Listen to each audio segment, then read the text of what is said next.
If a caravan isn't going to be used in the winter, there are quite a lot of jobs that need to be done, and they're usually set out in an owner's manual. We made a very long video of all the jobs that are recommended prior to the winter. For instance, we talked about using a moisture inhibitor on the 12, 13 or whatever it is pin socket that you've got. We said leave the handbrake off. We said that provided it's flat ground and you've been able to check the wheels. We talked about things like the toilet and the fact that if it's left over winter, spray some of this on the lip seal, the rubber seal, or use olive oil. We talked about the sink. Make sure the taps are all left open. Make sure the water is drained down from the water heater because frost is a damaging thing. And we talked about things like the blinds, whether they should be down or up. All of that was covered in depth, but there was something else, and that was try not to park near a tree.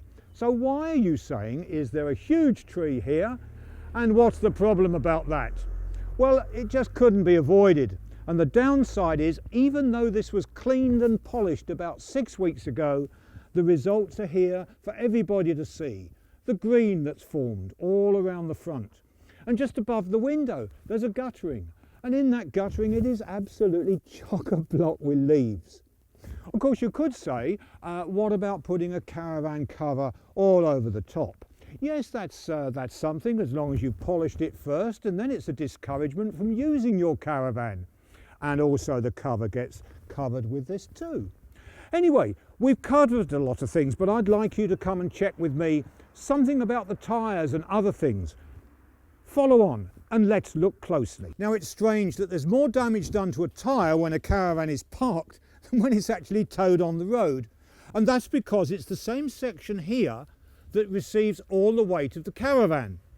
So we recommended that you, every now and again, perhaps every couple of months, you move the van a little bit, and then 2 months later you moved it back. But look, we had a jack fitted only recently, and you may have seen the video. With the aid of the jack, you lift the corner steadies the other side, so this can then be elevated, and then it's just a case of remove the lock, turn this a small amount, replace the lock, lower it, corner steadies down, job complete. Now we must talk about the battery, because we've said before this is not a fit and forget accessory. You need to charge it all the time that the caravan is in storage. You can put it in the garage and do that, but in this case we've coupled up to a socket in the house, and a timer puts it on for about 5 hours every day. So here's an inexpensive accessory I'd advise you to buy. It's a portable RCD. It goes into the 13 amp socket on the house. You then take the orange cable with an adapter, plug it in here, and the effect is this part of the cable is then safe. Even if someone were to cut through it, this would trip out. So those are some items for you to consider when the caravan is put away for the winter. You've got to look after it, even though it's not on the road.